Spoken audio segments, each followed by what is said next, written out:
History की mystery solve करवाने वाले और सबको हिस्ट्री से मोहब्बत करवाने वाले, बताने वाले कि हिस्ट्री बोरिंग सब्जेक्ट नहीं है।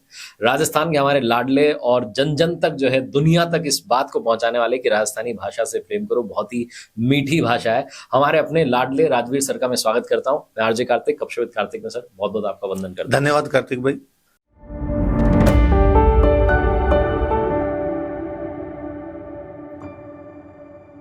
और सबसे पहले मैं जानना चाहता हूं कि हिस्ट्री से आपने मोहब्बत करवा दी उनको भी जिनको बोरिंग लगता था, और वो लोग भी आपकी हिस्ट्री की क्लासेस को ऑनलाइन देख लेते हैं, समझ लेते हैं कि क्या हुआ था, कब क्या हुआ था। क्योंकि बचपन में तो हमें लगता था कि ये क्या है, मतलब इसमें सिर्फ साल साल साल याद करते रहो, किसी का फैमिली ट्री याद कर लो, इसका बेटा उसका फिर ये बेटा, ये सब। तो आपने बहुत मजेदार बना दिया। कैसे बनाया?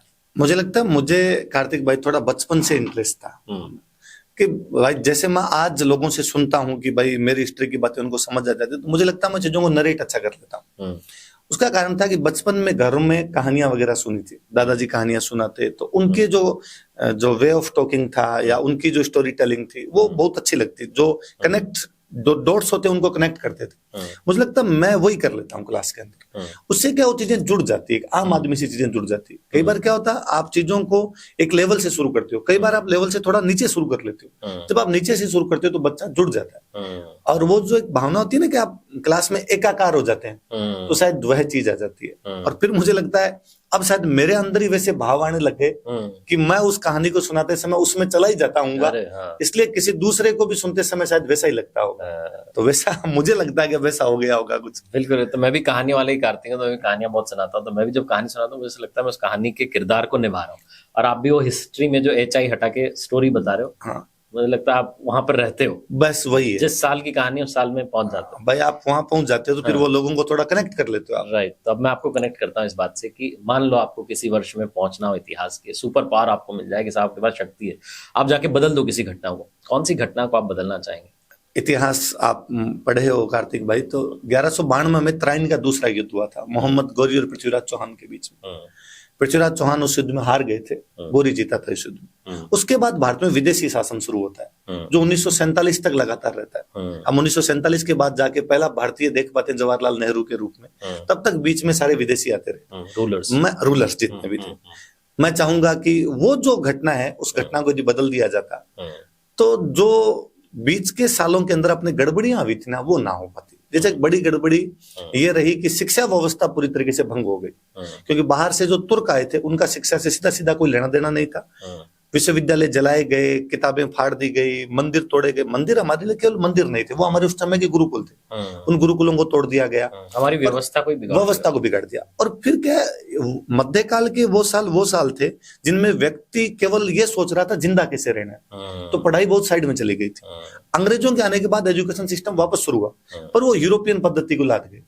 भारतीय समाज अब भी अपनी आत्मा को ढूंढ रहा है कि वास्तव में उसकी आत्मा क्या, उसे क्या सीखना चाहिए। हम एक थोपी हुई शिक्षा पद्धति पढ़ते रहते हैं, उसके माध्यम से न तो हम ये सीख पा रहे हैं कि हमें वास्तव में क्या सीखना है, ना उसे समाज में क्या बदलाव होंगे वो सोच पा रहे हैं। हम केवल एक सिस्टम में ढल गए, वैसा हर अगली पीढ़ी करती जा रही है। यदि वैसा ना हुआ होता तो शायद अपना इतिहास कुछ अलग रहा होता। तो वो एक घटना ऐसी है जो अगर नहीं हुई होती तो शायद आज भारत जो है वो विश्व शक्ति होता, और हम अभी जो है डेवलप्ड नेशन होते। वो आप कहना चाह रहे हैं विकसित भारत ऑलरेडी होता हमारा? होता नहीं होता ये बहुत अलग बात है, परंतु जो गड़बड़ियां हुई थी उनसे हम बच सकते थे, और वो गड़बड़ियां नहीं होती तो ऑब्वियस सी बात है चीजें थोड़ी ज्यादा अच्छी होती है। राइट। बाकी तो हर देश अपने नागरिकों से अच्छा बनता है। आज भी नागरिक यदि चाहे तो अपने देश को अच्छा बना सकते हैं। क्या बात है गुरुजी, प्रणाम है आपको इस बात के लिए। मैं आपसे जानना चाह रहा हूँ कि आज के जो यंगस्टर्स हैं, आप तो क्लास में पढ़ाते ही रहते हैं और कहते रहते हैं कि भाई दिमाग इधर लगा लो, कहाँ तुम दिमाग लगा रहे हो। डिस्ट्रैक्शंस बहुत ज्यादा आ गए हैं, सोशल मीडिया आ गई है, हालांकि सोशल मीडिया पर ही लोग ये देख रहे हैं पॉडकास्ट, लेकिन डिस्ट्रैक्शंस बहुत ज्यादा आ गए। एक बार आदमी ने फोन चालू कर दिया, फिर वो 2-3 घंटे बाद जर्मनी जापान घूम के वापस इंडिया आता है अपने घर पर। तो ये बताओ कि कैसे इससे बचा जाए? बचने का तरीका तो ये है कि बस सोशल मीडिया बुरा नहीं है, आप कट के नहीं रह सकते। आप ये कहो कि मैं इसको देखूंगा ही नहीं, तो आप बहुत सारी चीजों से साइड में हो जाएंगे ना। बहुत सारी चीजें हैं जो सोशल मीडिया ने अपने को सिखाई है। दुनिया मुट्ठी में करने वाली सी बात है, आप किसी चीज के बारे में हाथों हाथ जान सकते हो। टिम्बुकटू का है, पहले आदमी को मैप ही देखना पड़ता था, अब वो टिम्बुकटू के बारे में सब कुछ जान लेता है। सही बात है। पर यह है कि थोड़ा सा यदि पढ़ाई की तरफ बच्चों का रुझान डाला जाए और उनको ये कहा जाए कि सोशल मीडिया पर ही पढ़ाई की चीजें देख ले, वो बताया जाए थोड़ा कि आप यदि आपको गूगल चलाना ही है तो क्यों ना गूगल पे करंट अफेयर्स पढ़ लिया जाए, दिल्ली का अपडेट पढ़ लिया जाए। अखबार पढ़ने की हैबिट होती थी पहले सबकी, क्यों ना अखबार अपने इसके माध्यम से पढ़ लें। आजकल सबके ऐप आ रखे हैं, उनके माध्यम से देख लें, ई पेपर पढ़ लें। तो सोशल मीडिया का थोड़ा सकारात्मक उपयोग कर लें और थोड़ा सा उसको कम कर दें। कम करना पड़ेगा, क्योंकि बिना कम किए तो फिर वो वास्तव में ये है जो आप कर रहे हो, जर्मनी जापान चला जाता है। हम खोलते तो ये ई पेपर के लिए, फिर वो ई पेपर आपको कहाँ ले जाता है, वो स्लिपरी स्लोपिंग, आप फिसलना शुरू करते हो, कहीं भी जाके फिसल जाते हो। थोड़ा कम कर दिया जाए। तो मैं तो ये चाहता हूँ कि स्कूल के जो बच्चे हैं या कॉलेज के बच्चे हैं, उनके तो घर वाले थोड़ा ध्यान रखें और उनके घंटे फिक्स कर दें, इतने घंटे ही तू देखेगा। मैं तो चाहता हूँ कि स्कूल के जो बच्चे हैं उनके फोन में पासवर्ड नहीं होने चाहिए, ताकि घर वालों को पता रहे क्या कर रहा है क्या नहीं कर रहा है, पासवर्ड हटा के। हाँ। अच्छा, मैं आपसे अब जानना चाह रहा हूँ कि अब थोड़ा सा हम वापस हिस्ट्री की तरफ आते हैं। मैराथन जिस तरीके से रेसेस होती हैं आजकल, मैराथन होती हैं अलग अलग शहरों में, मैराथन के पीछे की भी एक कहानी है जो एक बड़े जो है महान युद्ध से जुड़ी हुई है। क्या है वो कहानी? वास्तव में बड़ा गजब का युद्ध है। किसी समय में जब यूनानी सभ्यता बड़ी फल फूल रही थी, उन दिनों में ईरान, अपने एशिया में ईरान बहुत, पर्सिया जिसको अपने बोलते हैं, ईरान बहुत शक्तिशाली राज्य था। उधर यूरोप में यूनान था। वहां पे दो बड़े स्टेट हुआ करते, जैसे अपने थे मेवाड़ मारवाड़, वैसे वहां दो बड़े स्टेट थे, एक था एथेंस और एक था स्पार्टा। एथेंस वो स्टेट था जिसमें बड़े बड़े विद्वान में आपने कभी सोक्रेटिस, प्लेटो, अरिस्टोटल, अरिस्तु, सुकरात जो नाम सुनते हैं वो लोग थे। स्पार्टा वो था जो लड़ने मारने में ज्यादा उत्साही रहता था, जो हम 300 मूवी देखते हैं कि यदि बच्चा कमजोर भी पैदा होता तो पहाड़ी के नीचे फेंक दिया जाए, हमें केवल मजबूत लोग चाहिए। अपने ईरान में एक राजा डेरियस वह राजा जो पहला विदेशी था जिसने भारत पे भी अटैक किया था, जिसको अपने भारतीय इतिहास में दारा कहा गया। हमने डेरियस का नाम दारा कर दिया, तो आज अपने दारा सिंह दारा नाम देखते हैं डेरियस की वजह से। डेरियस से आया वो पर्सिया का राजा था उधर। तो डेरियस उधर अटैक करता है, 490 बीसी के आसपास की बात है जब डेरियस ने उधर अटैक किया। वो युद्ध जो है उसने एथेंस पे हमला किया। वो युद्ध मैराथन का युद्ध है। मैराथन एक जगह का नाम है, वहां पर युद्ध होता है वो। एथेंस को शुरुआत में लगा कि यार हम अकेले डेरियस के खिलाफ लड़ नहीं पाएंगे, इसलिए स्पार्टा से सहायता मांगते हैं। स्पार्टा में सहायता के लिए वो एक बंदे को भेजते हैं, फिसिपिडीज, कि तुम जाओ और सहायता लेके आओ। कहते हैं फिसिपिडीज 48 घंटे में 150 किलोमीटर चला गया था। 48 घंटे? हाँ, बरसात के दिन थे, शायद घोड़े चल नहीं सकते थे, वो बंदा पैदल चला जाता है। एक मैराथन के युद्ध, मैराथन नाम की जगह, उस युद्ध में भाग लेने के लिए या उस युद्ध में स्पार्टा की सहायता प्राप्त करने के लिए वह पैदल गया था। हालांकि स्पार्टा वाले सहायता करने के लिए नहीं आए, वो थोड़े अपने टाइप के थे। अपने गांव में आज भी लोग कहते हैं कि तारा ढल गया, अब हम ये काम नहीं करेंगे, श्राद्ध हो गया, अब ये काम नहीं करेंगे, कृष्ण पक्ष में ये काम नहीं करेंगे। तो उन्होंने कहा कि नहीं, अभी तारा ढला हुआ है और अभी हम सहायता करने नहीं जाएंगे। पर पहली बार लंबी दौड़ उस मैराथन के युद्ध के लिए लगाई गई, इसलिए दौड़ का नाम है मैराथन दौड़ पड़ गया। हालांकि उसके अंदर एथेंस अकेला जीतता है, डेरियस को हराता है। फिर डेरियस का बेटा है आगे जरक्सीस, वो 10 साल बाद में बदला लेता है, तब वापस हमला करता है। उस बार फिर एक बहुत फेमस युद्ध होता है, थर्मोपोली का युद्ध, जो 300 मूवी हॉलीवुड की उसी थर्मोपोली के युद्ध पर बनी हुई है, जिसमें स्पार्टा का एक योद्धा लियोनिडास जो मात्र 300 सैनिकों के साथ में और जरक्सीस की एक बड़ी सेना को रोक लेता है। लेकिन जब जमस्टोड राजस्थान आया था ना, तो जमस्टोड ने जब अपने मेवाड़ की हिस्ट्री पढ़ी, देखी, लिखी, तो वो कहता है कि अपने हल्दी घाटी का जो युद्ध हुआ था, वो कहता है हल्दी घाटी पहाड़ों के बीच का एक दर्रा है, वैसे थर्मोपोली पहाड़ों के बीच का एक पास था। जिस प्रकार थर्मोपोली में एथेंस स्पार्टा के लोगों ने कम सैनिकों के साथ बड़ी सेना को रोका था, वैसे हल्दी घाटी में मेवाड़ के कम सैनिकों ने मुगलों की एक बड़ी सेना को रोका था, इसलिए हल्दी घाटी तुम्हारे मेवाड़ की थर्मोपोली है। वो कहता जिस प्रकार मैराथन के युद्ध में एथेंस की छोटी सेना ने और ईरान की एक बड़ी सेना को हरा दिया था, उसी प्रकार दिवेर के युद्ध में जो हल्दी घाटी के 6 साल बाद 1582 में हुआ था, प्रताप की एक छोटी सेना मुगलों की पूरी फौज को ही मार देती है, इसलिए दिवेर का युद्ध तुम्हारे मेवाड़ का मैराथन है। तो दोनों से तुलना करके गया। इवन जमस्टोड यहां तक कहता है कि हमारे यूरोप के इतिहास में एक थर्मोपोली का युद्ध जिसके बारे में हम गर्व से बात करते हैं, एक वो लियोनिडास जैसा योद्धा है जो अकेला होकर ये सब कर गया था। मैं जब राजस्थान का इतिहास पढ़ता हूं तो उनके गांव-गांव में थर्मोपोलिया, उनके घर-घर में लियोनिडास। क्या बात है, क्या बात है, अद्भुत। इसीलिए तो राजस्थान में जो है, राजस्थान की जब हम बात करते हैं तो वीरता अपने आप जो है आपकी वाणी में आती है, जैसे आप राजस्थान नाम बोलते हो, शब्द बोलते हो।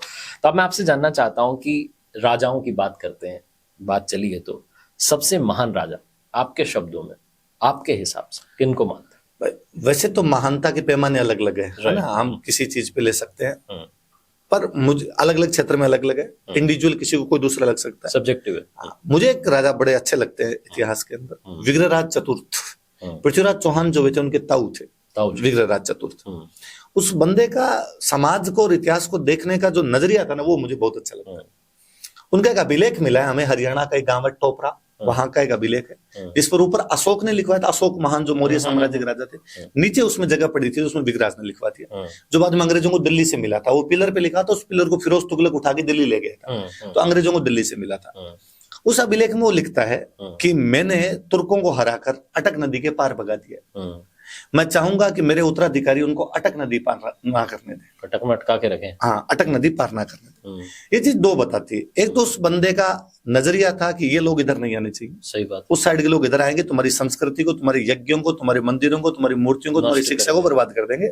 महिलाओं के प्रति, बच्चों के प्रति इनका नजरिया ढंका नहीं है, इसलिए प्लीज इनका ध्यान रखें। दूसरा, मुझे ये लगता है कि यार वो 1155 के आसपास की बात है, तब वो बंदा कह रहा है कि भारत की सीमा अटक नदी है, कि मैंने उनको अटक के पार भगाया, प्लीज उनको अटक क्रॉस ना करने दें। कालांतर में हम देखते हैं कि मराठों के महानतम पेशवा बाजीराव बल्लाल जब कहते हैं कि मराठों का झंडा अटक से कटक होगा, इसका मतलब ये भारत की वैज्ञानिक सीमा है, ये साइंटिफिक बाउंड्री थी। आज हम भारत की बात करते हैं पर हमारे पास अटक नहीं है, अटक अब पाकिस्तान के पास है। वो सिंधु की एक सहायक नदी अटक जो एक मैदान बनाती है, अटक का मैदान, सिंधु पहली बार मैदानों में अटक में उतरती है, तब तक वो पहाड़ों के अंदर ही बहती है। हम अक्सर कई बार कहते हैं कि जब तक सिंध नहीं है तब तक हिंद नहीं है। हम राष्ट्रगान में आज तक गाते हैं पंजाब सिंध गुजरात मराठा, पर हमारे पास वो सिंध नहीं, वो सिंध पाकिस्तान में। कि हम शायद आने वाली पीढ़ियां उस विग्रह चतुर्थ की बात को ध्यान नहीं दे पाई, उधर वालों को क्रॉस मत करने देना वरना तुम्हारी गड़बड़ियां होगी। और आपने वो जो कहा था ना कि मैं टाइम मशीन में चला जाऊं, सुपर पावर मिल जाए, तो उस घटना को बदलूंगा जहां वो सम्राट पृथ्वीराज चौहान साहब की जो हार हुई थी उसको बदल दूंगा। अगर वो ठीक हो जाए सब ठीक हो जाएगा, सब ठीक हो जाए। अब मैं आपसे जानना चाहता हूँ, ये बॉलीवुड में इतनी सारी मूवीज बनती है, अभी हम बात करते पेशवा बाजीराव की, उन पर भी जो है मूवी बनी और बहुत सारी और भी मूवीज बनती हैं। पहले तो आपको कैसी लगती हैं जो इतिहास पर मूवीज बनाते हैं? मतलब ये बैठा पाते हैं, ठीक ठाक ला पाते हैं फैक्ट्स को? नहीं बिठा पाते, बॉलीवुड तो एकदम ही नहीं बिठा पाता। पर मुझे लगता है बॉलीवुड के साथ समस्या है, बॉलीवुड को अपने सारे दर्शकों को एंटरटेन करना होता है। बॉलीवुड जब तक उनके अंदर गाने ना दिखाए, जब तक उनके अंदर ये चीजें नहीं दिखाए, मसाले ना डाले, वो ऐसा कर भी नहीं पाता। और फिर शायद ये पूरे मसाले पर इतना चले जाते हैं कि हिस्टोरिकल फैक्ट होते हैं उनको भी इधर उधर कर देते हैं। पर ये गलत है ना, ये गलत है। पर फिर मुझे लगता है कि वो अपनी इतिश्री कह के कर लेते हैं कि हमारा इतिहास से कोई लेना देना नहीं है, डिस्क्लेमर डाल देते हैं। हम तो केवल दर्शकों के मनोरंजन के लिए बनाते हैं। पर शायद कोई अच्छा आए, जैसे मैं बताता हूँ, बाहुबली पूरी तरीके से फिक्शन है ना भाई, उसका इतिहास से सीधा सीधा कोई लेना देना, पर फिर भी उन डायरेक्टर ने कई चीजों का ध्यान रखा है। आपने यदि बाहुबली देखी हो तो उसमें दो हथियार है, एक है जिसमें एक रथ के आगे एक चल रहा है, चक्कर सा चल रहा है और उससे वो मार रहा भल्लाल देव के पास, एक है जिसमें वो पत्थर फेंक रहे। हम बहुत पुराने टाइम में जाते हैं तो एंशिएंट एरा में हमारे एक महान राजा हुए अजातशत्रु। अजातशत्रु ने बिहार में एक वज्जी संघ नाम का एक राज्य था, वहां पर अटैक किया था। वहां अटैक किया तब इन दोनों हथियारों का प्रयोग किया था, रथ मुसल और महाशिला कंटक। रथ मुसल और महाशिला कंटक, रथ के आगे लगा रथ मुसल, शिला जिसे पत्थर फेंक रहे तो महाशिला कंटक तोप थी वो तो एक प्रकार की तोपें मान लो, उस टाइम की तोपें मान लो। तो मुझे लगता है यार एक फिक्शन बनाने वाले ने भी इन बातों का ध्यान रखा कि यार कुछ ना कुछ हिस्टोरिकल चीजें होनी चाहिए, उस समय के हथियार कैसे थे।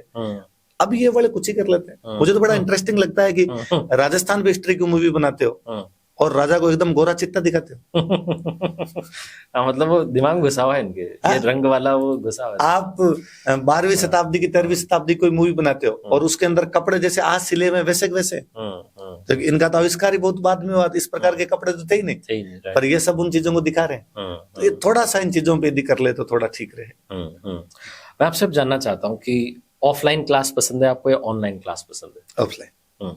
उसमें बच्चे सामने बैठे होते हैं, किसी टीचर के लिए सबसे अच्छा होता है कि वो बच्चे का भाव देखे। मैं क्लास में कोई भी टीचर पढ़ाता होगा तो कैसे पता चले कि बच्चे को समझ आया नहीं है, तो बच्चों के चेहरे बताते हैं ना, हाँ उनके एक्सप्रेशन बताते हैं कि ये चीज समझ में आ गई। तो कई बार मुझे जैसे कई बार मैं कोई बात भूल गया, मुझे लगता है यार समझ में आ गई, पर बच्चे का एक्सप्रेशन बता रहा है कि ना तू एक बार वापस समझा, मेरे को नहीं है, मैं पूछ नहीं पा रहा हूँ, पर तू दोबारा बोल दे इस बात को। तो ऑफलाइन क्लासेस हमेशा अच्छी होती है। जैसे मैं जब कोरोना आया था मैंने तो हमने ऑनलाइन क्लासेस लेनी शुरू की। तो ऑनलाइन क्लासेस वो थी कि कोई नहीं है, स्टूडियो है और आपको कैमरे के सामने बोलना। बड़ी भयंकर दिक्कत थी कि आप कैमरे के सामने देखे अकेले हंसना है। मैं तो कई बार आपको देखता हूँ आप कर कैसे लेते हैं सब चीजें, और मेरे आप शुरुआत की वीडियो देख लो तो यूं लगता है कि कोई गन पॉइंट पे खड़ा किया कि बोल तू तो अब पढ़ा, हाँ कि अपर करना था।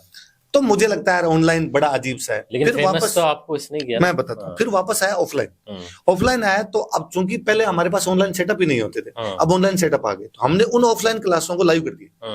अब मैं पढ़ा रहा हूँ ऑफलाइन को, तो भाव वो ऑफलाइन वाले वो लाइव जा रहा है। क्या बात, तो वो जो बैठा आदमी है ना वो भी महसूस ये कर रहा है मैं क्लास के अंदर ही बैठा हूँ। बहुत बढ़िया। तो ऑफलाइन ज्यादा, क्योंकि राजवीर सर असली वाले आ रहे हैं। असली वाले आ रहे हैं। ज्यादा दिक्कत नहीं आ रही ज्यादा पढ़ाने में, दिक्कत मजे से पढ़ा रहे हैं। हाँ बस तो ये बात बड़ा- सही है आपकी कि देखो जब तक सामने वाले का फीडबैक ना मिले हाँ तो तब तक वो आनंद नहीं आता। अब मैं आपसे एक चीज जानना चाहता हूँ कि राजस्थान में भी और राज्यों में भी लगातार और देश भर में भी ऐसे केसेस आते हैं पेपर लीक के आजकल चल रहे हैं। क्या लगता है आपको, क्या इसका परमानेंट सोल्यूशन है कि लीकेज बंद हो जाए? सरकार को थोड़े उठाना ही चाहिए। वास्तव में इतनी बुरी समस्या है कि एक बच्चा मेहनत करता है, और मैं तो जब देखता हूँ कि यार गांव से आए हुए बच्चे, एकदम ग्रामीण समाज के बच्चे, आर्थिक संसाधन भी इतनी ज्यादा नहीं, घर वाले जब भेजते भी है तो किसी भी बच्चे को कह के भेजते हैं कि तेरे पास 2 साल है, तेरे पास 3 साल है। वो मेहनत भी करता है, मतलब वो आप कहते हो कि सोशल मीडिया डिस्ट्रैक्ट करता है। मैं खूब सारे ऐसे बच्चों को जानता हूँ जिनके पास कीपैड का मोबाइल, सही कह रहे हो, इसलिए कि सोशल मीडिया ना देखना पड़े। तपस्या तो कर रहे हैं, कर रहा है। वो पेपर भी बहुत अच्छा देता है, उसने 80% प्राप्त किए पेपर के अंदर, फिर उसको पता चला मेरिट 90% चली गई क्योंकि पेपर लीक हो गया था, या पेपर कैंसिल हो गया लीक होने की वजह से। तो दुख होता है, हमें और ज्यादा दुख होता है कि यार उस बच्चे को जब वापस देखते हैं हमें लगता है इस बच्चे को पिछली बार सिलेक्ट हो जाना चाहिए था किसी भी वैकेंसी के अंदर, पर ये इस वजह से नहीं होता। सरकार को थोड़े कानून और कड़े किए जाने चाहिए ताकि ऐसे लोग ना कर पाए। ऐसे कैसे हो सकता है कि जिस स्कूल में पेपर रखा जा रहा है वहां से लीक हो जाता है, जो करवा रहा है पेपर एग्जामिनर है वो कर देता है, प्रिंटिंग प्रेस का पता चल जाता है। इन सब चीजों पे तो थोड़ा सा निगरानी रखने की आवश्यकता है। और थोड़े मुझे कहीं ना कहीं लगता है कि हमारे सोशल वैल्यूज भी कम हो गए। होना ये चाहिए कि ऐसे लोग जो इन मामलों के अंदर फंस जाए समाज उनका बॉयकॉट करे, पर हम उनका बॉयकॉट नहीं करते।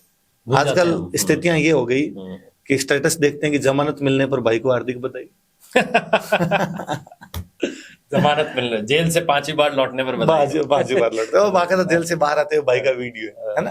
अब ऐसे लोग हर समाज के अंदर है, लोग उनको अप्रिशिएट करने वाले भी मिलेंगे, पर जब सार्वजनिक रूप से सब लोग ऐसा करना शुरू कर देते हैं ना, तब समस्या है वो अपने आप के अंदर। तो हम ऐसे लोगों का सोशल बॉयकॉट करें और करें तो समस्याएं दूर की जा सकती है, पर होनी चाहिए। सरकार को पहला कदम इस तरफ उठाना चाहिए। इस पर मैं सवाल अभी आ गया, वैसे तो पॉडकास्ट में हमने रखा नहीं था, लेकिन मेरे दिमाग में आया कि एक मूवी आई थी 12वीं फेल करके, आपने देखा होगा, तो उसमें लास्ट में एक लाइन आती है कि ये जो फिल्म है ये चंद मुट्ठी भर ईमानदार अधिकारियों को समर्पित है। और मैंने उनसे पूछा भी प्रोड्यूसर साहब से, और उन्होंने कहा कि ये जो है आपको क्या लगता है चंद मुट्ठी भर है या ज्यादा है? डायरेक्टर साहब से उनसे पूछा। तो मैं आपसे जानना चाह रहा हूँ कि जब सब कुछ अचीव कर लेते हैं, है ना, अचीव कर लिया, आपका एग्जाम में टॉप करने का सपना था, एग्जाम क्रैक करना था, यूपीएससी हो, बड़े बड़े एग्जाम होते रहते हैं, आरपीएससी हो, अलग अलग राज्यों में होते हैं, वहां पहुंच गए सबसे बड़े प्रशासनिक पद पर, फिर भी वो भूख जो है मिट नहीं रही है, कुछ ना कुछ और चाहिए और चाहिए। फिर इस तरीके के जो है केसेस आते हैं कि भ्रष्टाचार हो रहा है, ये हो रहा है, किसी के घर पे इतना कैश पड़ा हुआ है। तो आप इस पे क्या कहते हैं, वो ईमानदारी कहाँ खत्म हो जाती है? मैं दो चीज बताता हूँ। एक तो अपनी शिक्षा व्यवस्था के अंदर ही दोष आ गया। मुझे कई बार लगता है कि भाई, कई बार होता है ना भाई, टीचर को क्या करना चाहिए, उनको पढ़ाना समझाना है तो बहुत, हालांकि मैं तो टीचर हुई नहीं, हम तो कंपटीशन एग्जाम वालों को पढ़ाते हैं। छोटी उम्र से जो बच्चे पढ़ने लगते हैं, मुझे लगता है छोटी उम्र से बच्चों में ऐसे गुण विकसित किए जाने चाहिए। सुकरात का एक स्टेटमेंट है कि टीचर क्या है, कि वो एक दाई है, जो बच्चे को जन्म देने वाली दाई होती है, मिडवाइफ जिसको कहते हैं वो। तो बच्चा जन्म अपनी माँ से लेता है, पर बच्चे को एक नई आत्मा में शिक्षक लेके जाता है। यदि छोटी उम्र से कुछ ऐसे गुण डाले जाए बच्चों, बेसिकली 2 चीजों की तो बेहद ही आवश्यकता है। ईमानदारी वाली, कि हम भ्रष्टाचार ना करें बड़े होकर, एक दूसरा महिलाओं के प्रति सम्मान वाली, ये हम कहीं ना कहीं वहां पे लैग कर रहे हैं, वो नहीं सिखा पा रहे हैं। तो एक तो ये है कि यदि हम बच्चों को सिखाएंगे तो शायद एक पीढ़ी 20 साल, एक नई पीढ़ी तैयार करने में 20 साल, आप 20 साल में आमूलचूल बदलाव लेके आ जाओगे समाज के अंदर, और ये टीचर कर सकता है। तो यदि ऐसा टीचर ऐसे हो, स्कूलों के अंदर ये कह दें तो हो सकता है। दूसरा, हमारी व्यवस्था में खामी। मैं भी कहीं थोड़े दिन पहले पढ़ रहा था कि राशन मतलब जो लोगों को सस्ता अनाज मिलता है और मिलता है, उस पर जो अधिकारी लगा हुआ ना, उसको भी कहा जाता है कि आप इतने रुपए ऊपर पहुंचाओ।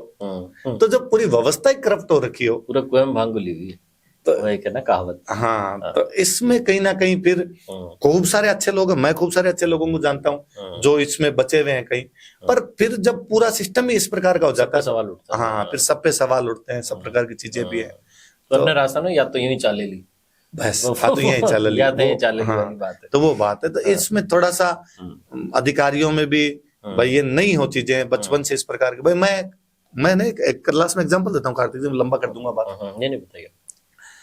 एक जालोर में एक सेनापति था बिक्का दैया, वो अलाउद्दीन खिलजी से मिल गया था, और उसने अलाउद्दीन खिलजी को अंदर आने का रास्ता बता दिया था, किले के अंदर आने का रास्ता क्या है। अलाउद्दीन खिलजी ने उसको रुपए दिए, उसने घर पे आके अपनी वाइफ को रुपए दिए, हीरा दे उसकी वाइफ थी, उसने कहा ये रुपए रख, तो उसने पूछा भाई कहाँ से आए थे रुपए, तो कोई ड्रीम इलेवन पे टीम बना के आ गया, क्या करके आ गया? तो उसने कहा भाई मैंने अलाउद्दीन खिलजी को अंदर आने का रास्ता बताया, अलाउद्दीन खिलजी कल आके जालोर के राजा कन्नड़ देव को मार देगा और मेरे को राजा बनाएगा, तो रुपए तो एडवांस मिले, बाकी अपने तो राजा बनेंगे। उस महिला को बड़ा बुरा लगा कि मेरा पति विश्वासघाती देशद्रोही कैसे हो सकता है, उसने मार दिया उसको। मैं कहता हूं आज भी कोई समाज को बदलने का शिक्षक के से भी ज्यादा कोई कर सकता है तो महिलाएं। तो आज यदि महिलाएं थोड़ी सी इस मामले में स्ट्रांग हो जाए कि कोई रिश्वत के रुपए लेके आया कि नहीं तू आज घर से बाहर रहे, बाहर सोना है ना, चीजें धीरे धीरे सुधरेगी। पर हम छोटे छोटे स्टेप से कर सकते हैं। आप देखो आमूल चूल बदलाव एक साथ लेके लेकिन समाज की आपने बात करी ना, इसी पे मैं हम अलग उस पे जा रहे हैं, बट क्विकली इसको सम अप कर लेते हैं कि ये फैमिली से भी तो शुरू हो रहा है ना कि भैया उनके घर तो एसी लग गया, हमारा तो कूलर ही लग रहा है, घर वाले भी तो बस पुश कर रहे हैं। हाँ, वही तो लाएगा कहाँ से, तनख्वाह उसकी 30,000 40,000 जो भी है, कहाँ से लाएगा? वो कहेगा वेट करोगे, वेट तो होगा नहीं, गर्मी अगली बार आएगी 12 महीने बाद आएगी। तो ये भी कहीं ना कहीं पुश जो है फैमिली भी कर रही होती है सबके लिए, नहीं लगता? नहीं है, समाज में व्यवस्था पूरी चेंज होनी चाहिए। मैं कहता हूँ वो शिक्षा व्यवस्था में लोचा आ गया जी, वैल्यूज मिसिंग है, वैल्यूज है ना, बस शिक्षा का मुख्य काम होता है समाज में वैल्यू, जबकि वैल्यू है ही नहीं। हम एक ढर्रे पे चलने लगे, हमारे लिए शिक्षा का मतलब केवल नौकरी हो गया। फिर जो नौकरी प्राप्त कर लेता है उस आदमी को लगता है यार मैं कुछ ही कर सकता हूँ, पावर आ गई, पावर आ गई भाई। वो कहते हैं ना किसी आदमी को देखना है कि वो कैसा है तो उसको पावर दे दो, फिर पता चला असलियत क्या है, असलियत क्या है। हीरा देवी जी के भी आप बात बता रहे थे मुझे, हम उस पर वापस आते हैं। एक शौर्य वीर गाथा आपने बताई कि कैसे उन्होंने अपने ही पति की जो है उनका वध कर दिया पति का, कि ये तो राक्षस वाली सोच लेके आ गया, तो अपने ही देशद्रोही हो रहा है। ऐसी कोई और ऐसी वीर गाथा है, शौर्य गाथा है जो लोगों तक नहीं पहुंच पाई, आप बताना चाहते हैं? अच्छा, लोगों तक नहीं पहुंच पाई ऐसी खूब सारी, राजस्थान के इतिहास में तो खूब सारी बातें हैं। मैं तो सिंपल सा कई बार यूं कहता हूँ कि बहुत सिंपल सी बात है कि जोधपुर के आसपास के किसी गांव का एक व्यक्ति है, किसान है, जोधपुर अपना सामान बेचने के लिए गया है। घर पे उसकी माँ और उसकी वाइफ है। माँ बीमार है, तो वो जिस दिन खेत गया हुआ था शाम को आया तो उसकी वाइफ ने कहा भाई तुम्हारी माँ बीमार है। उसने जाके माँ से पूछा तो क्योंकि बूढ़े लोग ये कहते हैं भाई ठीक है ऐसी कोई दिक्कत नहीं है, पर उसको लगा कि यार दवाई लानी चाहिए। तो घर में जो अनाज था वो बेचने के लिए जोधपुर गए। जब वापस आ रहा था तो रास्ते में रात हो गई उसको। तो राजाओं का जब समय था तो पास के कोई एक सामंत, राजा के जो अंडर में लोग काम करते सामंत होते अलग, तो एक सामंत थे, उनकी हवेली थी, तो वहां पे रुक गया। और पहले ऐसी जगह हुआ करती थी जहां पे आप रात को रुक सकते हो। तो वो जो उसके काम करने वाले लोग थे, सामंत के जो काम करने वाले लोग थे, उन्होंने आके उस किसान को कहा कि खाना खा लो। तो उसने कहा रोटी तो बाजरे की मेरे पास पड़ी है, मैं लेके चला था घर से, तो मुझे सब्जी ला दो। उन लोगों ने कहा जब गर्म बन रही, इतने लोगों की बन रही है तो एक और खा लेगा क्या फर्क पड़ जाएगा, तू खा ले। और हम यार तू ठंडी रोटी खाएगा, हमें हमारा मालिक कहेगा कि यार घर आया वो मेहमान ठंडी रोटी कैसे खा रहा है। तो उसने खाना खा लिया। अभी वो आगे सोए हैं, उस सामंत की और राजा की आपस में नहीं बनती, तो राजा ने उस पर हमला कर दिया। राजा ने जैसे हमला किया, सामंत को पता चला मेरे पर हमला हुआ, तो उसने अपने आदमियों को बुला कर नीचे जो मेहमान है उनको को रवाना हुआ, अपने जो आदमी उनको बंदूकें लेके तैयार जो लड़ेंगे, राजा के सामने सरेंडर नहीं करेंगे। सारे मेहमानों को पिछले दरवाजे से निकाला गया, वो बाहर नहीं गया। तो उसको लोगों ने कहा भाई तू बाहर जा, तू मेहमान। उसने कहा मैं नहीं जा रहा। तो सामंत कहा एक आदमी नहीं जा रहा। उसको बुलाया भाई क्यों मरना चाहता है, हम तो मरेंगे, राजा की सेना बड़ी है और हमें सरेंडर नहीं करना, हमें मरना है, तू क्यों रुक रहा है। उसने कहा मैंने थोड़ी देर पहले आपकी सब्जी खाई थी, उसमें नमक था। क्या बात है, मेरे से नहीं जाया जाएगा। वो मर गया था वहां पे, उसकी वाइफ सती हो गई थी, वो बूढ़ी बीमार माँ अकेली घर पर रह गई थी। पर अपने राजस्थानी का एक बहुत अच्छा सा दुआ है कि सूत मरियो हित देश में हरख्यो बंधु समाज, कि सूत मरियो मतलब बेटा मरा देश के हित में, हरख्यो बंधु समाज, सब लोगों को गर्व फील हुआ इसमें। माँ नहीं हरखी जलम देन जतरी हरखी आज। माँ इतनी राजी तो उस दिन नहीं हुई थी जब उसको पैदा किया था, उतनी राजी आज भी कि उसने मेरे दूध को उज्जवल किया, बलिदान दिया। आगे बढ़ते अब मैं आपसे जानना चाहता हूँ कि कहाँ पर गलती हो गई, चूक हो गई, जिसकी वजह से अंग्रेज इतने लंबे समय तक हम पर शासन करके गए, रूल करके गए। उसका तो सीधा सा, उस समय देश बंटा हुआ था, अलग अलग इकाइयों में ऑलरेडी हम डिसइंटीग्रेटेड थे। एक ऐसा टाइम आ गया था कि भाई औरंगजेब तक मुगल साम्राज्य भी अपने आप में कहीं ना कहीं इंटीग्रेट कर रहा था, भले वो गलत तरीकों से कर रहा हो, पर वो जोड़ रखा था। उसके बाद वाले जो राजा थे वो आपस में इतने बेलखने हुए कि आपस में लड़के मर रहे थे। मराठाओं ने कुछ ताकत देने की कोशिश की, पर मराठा भी कभी भी अपने साम्राज्य जो था ना उसको फाइनेंशियल स्टेबल नहीं कर पाए थे। तो उनके सामने भी दिक्कत आ रही थी। उनका पूरा वही था कि इधर से कहीं से टैक्स लेके आ गए, उधर से कहीं से टैक्स लेके आ गए, तो अंग्रेजों के सामने नहीं टिक सकते थे। और दूसरी बड़ी बात, वो हमसे सिविलाइजेशन में आगे निकल गए थे, वो सभ्यता में आगे निकल गए थे। मुट्ठी भर अंग्रेज थे, कितने के अंग्रेज थे, कुछ ही नहीं थे, पर दिमाग वाले लोग थे। केवल हम पे नहीं पूरी दुनिया पे राज किया है। क्या भाई, कारण कौन है सा इसका? देश ऐसा नहीं? क्यों? Civilization। वो सिविलाइजेशन उनके जल्दी भाई। मैं 1769 में उनकी औद्योगिक क्रांति हो गई, 1769 में मशीनें आ गई उनके, मशीनों से कपड़ा बनने लगे, मशीनों से खेती होने लगी। अपने मैं कर रहा हूँ 1769 मतलब 1770 लगभग उसके। अपने 1970 तक गांव में ट्रैक्टर नहीं थे, 2000 तक गांव में कोई एक आधे लोग के पास ट्रैक्टर होते, आज तो फिर भी बड़ी संख्या मिल बड़ी जाएगी। संख्या में। तो हम जब मशीनीकरण नहीं कर पाए, हमें इकोनॉमिकली स्टेबल नहीं कर पाए, देश दुनिया नहीं देखी, हम इस एक वातावरण में डूब के रह गए थे। ये वो दुनिया वाली। मध्यकाल की लड़ाइयां इतनी थी कि हमें बस वो लड़ाइयां ही रह गई, तो बाहर निकल ही नहीं पाए, उन लड़ाइयों से बाहर नहीं निकल पाए। बाहर निकलते, दुनिया देखते तो शायद हम जान पाते कि दुनिया में नई चीजें क्या हो रही है। जब किसी भी समाज के अंदर नई हवा आनी बंद हो जाती है ना, समाज कहीं ना कहीं गलने लग जाता है। अंग्रेजों ने उसका फायदा उठाया आपने। हिस्ट्री का ऐसे कौन सा फैक्ट है सर जो मिथ के तौर पे चल रहा है और उसको कई बार तो लोग सच मान लेते हैं कि ऐसा हुआ होगा? जैसे कोई आपको लगता है, आपके पास आता होगा रील में, ऐसा ये तो क्या बोल रहा है भाई, ये तो भाई। इससे उल्टा मुझे दूसरा लगता है, ऐसी खूब सारी चीजें जिनको अभी तक हम मिथ कहते हैं। अच्छा। हम मिथ किसको कहते हैं? जिसका अपने पास हिस्टोरिकल एविडेंस नहीं है ना, उसको हमने मिथ कहना शुरू किया। जैसे मिथ तो बोलना ही नहीं चाहिए, क्यों? मिथ शब्द बना मिथ्या से, मिथ्या का मतलब है झूठ। झूठ, वो तो है ही नहीं। तो झूठ नहीं। जैसे मैं बताता हूँ कि भाई आज भी ना, आप थोड़ा ज्यादा यूं सत्यवादी बनो तो मैं कहता हूँ यार राजा हरिश्चंद्र बनते होंगे। कोई तो हुआ होगा राजा हरिश्चंद्र जिसके नाम की दुहाइयां हम आज दिन तक दे रहे हैं। अब उसके हिस्टोरिकल एविडेंस अपने पास नहीं, इसलिए हम कह देते हो मिथ है, जबकि वो है सत्य। वो यदि नाम आया है, मैं तो आया। हम कल बात कर रहे थे घर पे ही कि महाभारत की कहानी इतनी विशाल है, इतने उसके किरदार है, एक एक किरदार में इतनी डेप्थ है। वो कहानी नहीं है, कहीं ना कहीं हिस्टोरिकली वो चीजें हुई है। हम यदि नहीं जोड़ पा रहे तो ये हमारी कमी है। लोग कहते हैं कि नहीं कहानी पॉपुलर होगी, फिर आज वाली कहानियां क्यों पॉपुलर नहीं होती? प्रेमचंद जी ने इतनी किताबें लिखी, उनके किरदारों को पूरा भारत इस प्रकार से क्यों नहीं गा रहा? या कोई दूसरी कहानी इतनी पॉपुलर क्यों? वो कहानी क्यों पॉपुलर है? क्योंकि वो घटित हुई है, इसलिए पीढ़ी दर पीढ़ी कहीं ना कहीं वो याद रही है लोगों के बीच। हमारे साथ दिक्कत है कि हम उनको हिस्ट्री से कनेक्ट नहीं कर पा रहे, हम उनको जोड़ नहीं पा रहे। जोड़ पाएंगे उस दिन तो खूब सारी बातें होंगी। अब इसलिए अब महाभारत की भी कोई बात करता है तो लोग उसको कर देता मिथ है, राजा हरिश्चंद्र की कोई बात करे तो लोग उसका देता मिथ है। मैं तो सिंपल सा कहता हूँ कि कितनी विक्रम बेताल की कहानियां सुनी। आज भी ना आप मम्मी को फोन कर लो कि आज क्या तारीख है, तो मम्मी आज वाली तारीख नहीं बताए, वो तिथ बता दे। वो कहते आज दस्यु है, आज नम है, आज आठम है। उस बंदे के नाम पे विक्रम संवत है। हिस्ट्री अभी तक उस विक्रमादित्य के बारे में नहीं बता पाती कि एग्जैक्टली कौन से पीरियड में कब कैसे हुआ, क्या क्या उसने किया है। तो अब जब विक्रमादित्य की बात करके आप कोई बात कहो तो आपका दो मिथ है, वो मिथ नहीं, वो हिस्ट्री। हम नहीं जोड़ पा रहे। यदि कुछ चीज हमको नहीं पता इसका मतलब नहीं गलत है, हम ढूंढेंगे उस दिन सही हो जाएगी। सही बात है। और वो जो आप बता रहे थे कि बहुत जो है अटैक हुए, हमले हुए, कई सारे डॉक्यूमेंट्स जो है जला दिए गए, किताबें जला दी गई, गुरुकुल नष्ट किए गए, बहुत कुछ हमारे इतिहास के साथ छेड़छाड़ की गई। अब मैं आता हूँ राजस्थान पर। चिपको मूवमेंट के बारे में काफी लोग जानते होंगे, लेकिन इसकी शुरुआत जो है जोधपुर से हुई। अमृता देवी बिश्नोई जी की क्या कहानी थी? जोधपुर में किसी महल का निर्माण हो रहा था किले में। एक वहां मंत्री थे गिरधर दास जी, उन्होंने सैनिकों को ऑर्डर दिया कि आसपास से कहीं से सूखी लकड़ियां लेके आओ, चुने के लिए आवश्यक है। भाद्रपद शुक्ल 10वीं विक्रमी संवत 1787, आज के तारीखों के हिसाब से देखें तो 12 सितंबर 1730। पास का एक गांव पड़ता खेजड़ली, लानी सूखी लकड़ियां थी, ऑर्डर ये था। पर सैनिकों ने दिमाग लगाया होगा कि यार सूखी लकड़ियां ढूंढने में टाइम लगेगा, क्यों ना गिल्ली काट लें, सुखा लेंगे, सूख जाएगी। उन्होंने वहां खेजड़ी के पेड़ काटने शुरू कर दिए। बिश्नोई समाज का गांव था। बिश्नोई समाज के संस्थापक थे जाम्बोजी महाराज, जो कह के गए थे कि हरे पेड़ पौधे काटने नहीं चाहिए। वहां एक महिला अमृता देवी बिश्नोई, वो सामने आते हैं और वो सामने आके कहते हैं कि भाई ये पेड़ पौधे मत काटो।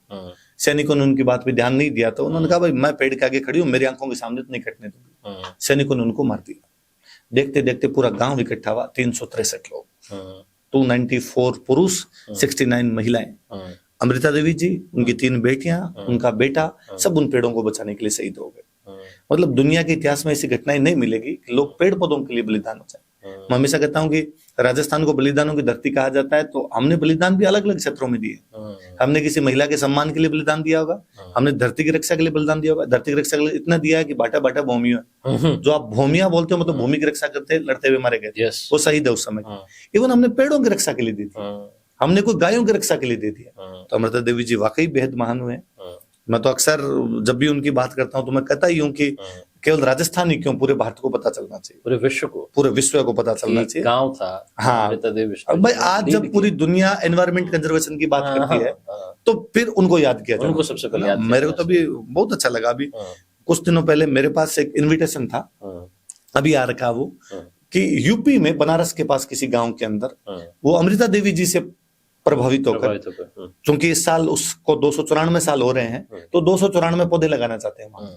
और ये था कि मैं वहां पर चला जाऊं, जाना हो पाएगा नहीं हो पाएगा वो बात दूसरी, पर मुझे लगा कम से कम यूपी के अंदर बैठे हुए किसी बंदे ने सोचा तो सही, वहां तक आवाज पहुंची थी। ये साधुवाद है, धीरे धीरे पूरे भारत में पहुंचेगी।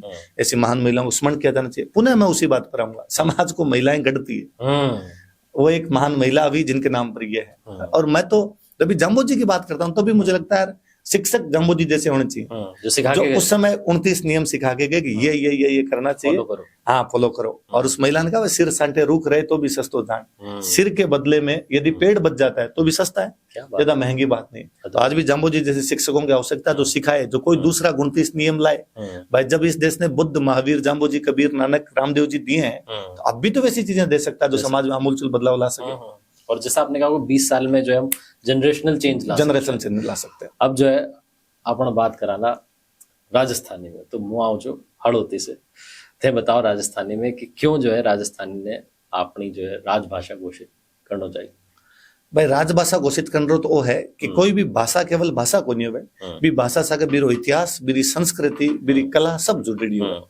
जब भाषा मर्या करे ने तो बीरो इतिहास, संस्कृति सब मरे। एक बहुत बड़ा पत्रकार होड़ा गणेश शंकर विद्यार्थी, बारो एक है कि यदि देश री आजादी और भाषा री आजादी एक चुनना पड़े तो मैं भाषा री आजादी चुन सी।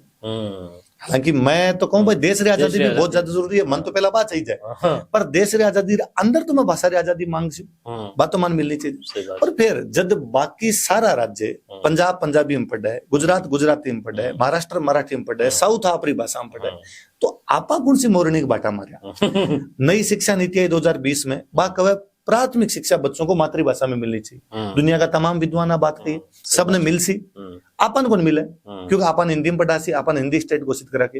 ये खतरो है कि संविधान को आर्टिकल 345 कब है कि भाई कोई भी भाषा राजभाषा घोषित करी जा सके। राजस्थान की भाषा राजस्थानी है, बिन राजभाषा घोषित करो, भी हमारे बच्चा ने फायदो मिल सी, भी हमारी कला ने फायदो मिल सी, हमारे इतिहास ने फायदो मिल सी। अभी थोड़े दिन पहला अमेरिकन कोई मूवी आ रही है बरखमा, तो बीका वो विमोचन करवाने खातर आ गया, पोस्टर विमोचन खातर आ गया।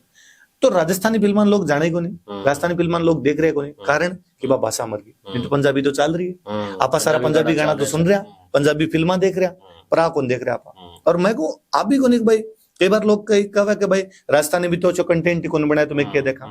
मैंने पंजाबी बहुत अच्छी जानू, पढ़नी लिखनी बोलनी सब आमन पंजाबी। गंगानगर साइड में पढ़ाई हुई तो बटमार होया करती।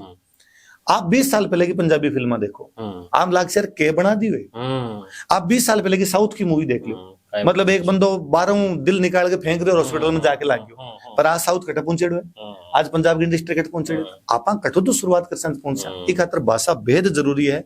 राजस्थान सरकार राजभाषा बनावे और केंद्र 8वीं अनुसूची के अंदर लेके 8वीं अनुसूची में पहला 14 भाषा ही, फिर भी जोड़ के 8 कर दियो, मतलब नेपाली 8वीं अनुसूची के अंदर आवे, सिंधी 8वीं अनुसूची के अंदर आवे, राजस्थानी को लिया। और तो बहुत दुख है ना, दुख बिल्कुल। अब आखिरी में एक आखिरी सवाल कि आज का जो इतिहास है आने वाली जनरेशन के लिए कैसा होगा, वो इस आज को कल कैसे देखेंगे, क्या लगता है? अब वो तो भी पीढ़ी पर ही डिपेंड कर सी कि वो क्या देख सी। कि मैं कहूँ कि आज आप बैठ के कमी निकाल दी कि भाई पृथ्वीराज चौहान क्यों बाहर नहीं होती, या अंग्रेजा के टाइम में वो नहीं होतो, कि अब तो बा लोगों की क्या परिस्थितियां जब बे काम कर रहा है ना। एक समय अंतराल पर जाके आप चीजें आपके हिसाब देख सको, आने वाली पीढ़ी बन दूसरे तरीके देख सी। पर फिर भी मन लगे कि यदि आप थोड़ा सा सुधार कर पाया, जी एक तो मैं महिला बताया आपने कि आप छोटी उम्र महिला सम्मान सिखा पाया, बच्चा आज डाल पाया कि नहीं लड़कियों को सम्मान करना चाहिए, बेबी समाज को महत्वपूर्ण अंग है, बांग प्रति गलत बात नहीं करनी चाहिए। शायद आप अच्छी पीढ़ियां तैयार कर सा, नहीं हो सके कोई 2 पीढ़ी बाद में जब अगली कोई पीढ़ी सुधार कर सी, तो बा अपन कसी कि यार पिछली 2 पीढ़ियों काम कर जाती है तो आज माने कौन करना। तो बाकी अच्छो ही है, टेक्नोलॉजी को जमाना है, समय तेजी में बदल रहे। आपने कौन लगा 2000 के बाद में समय बदल गयो स्पीड में। 2000 पहले को देखो अपन लगा तो धीमे धीमे एक साल की पूरी घटना याद रहती, अब तो 1 महीने की याद गुन रहे, 1 दिन की याद गुन रहे, इतनी सारी चीजें आ जाए। तो चीजें इतनी बदल सी, पता नहीं समय कठ लेके जासी, कैठा 2 पीढ़ी बाद में आप मंगल पर हुआ तो क्या देख सके, देख सक तर जको भी अच्छे हो सी आप आई उम्मीद करा। Right right, thank you so much Rajveer sir, आपका जुड़ने के लिए बहुत बहुत धन्यवाद और था से बात करके मजा आ गया आज। सो बहुत बहुत धन्यवाद और पूरी उम्मीद है हम सबको कि राजस्थानी जो है 8वीं अनुसूची में जो है पहुंचे, और जैसा आपने बताया कि बहुत सारी भाषाएं पहुंची है, राजस्थानी पहुंचे, और हम लगातार ये आवाज जो है मिलकर के बुलंद करते रहेंगे। बहुत बहुत आपका धन्यवाद। आप ऐसे ही रोचक इतिहास पढ़ाते रहिए और स्टूडेंट्स को मजा आता रहे, उनका इंटरेस्ट बुक्स में, इतिहास में, घटनाओं में बना रहे। आप स्टोरी वाली हिस्ट्री पढ़ाते रहिए। Thank you so much. धन्यवाद। बहुत बहुत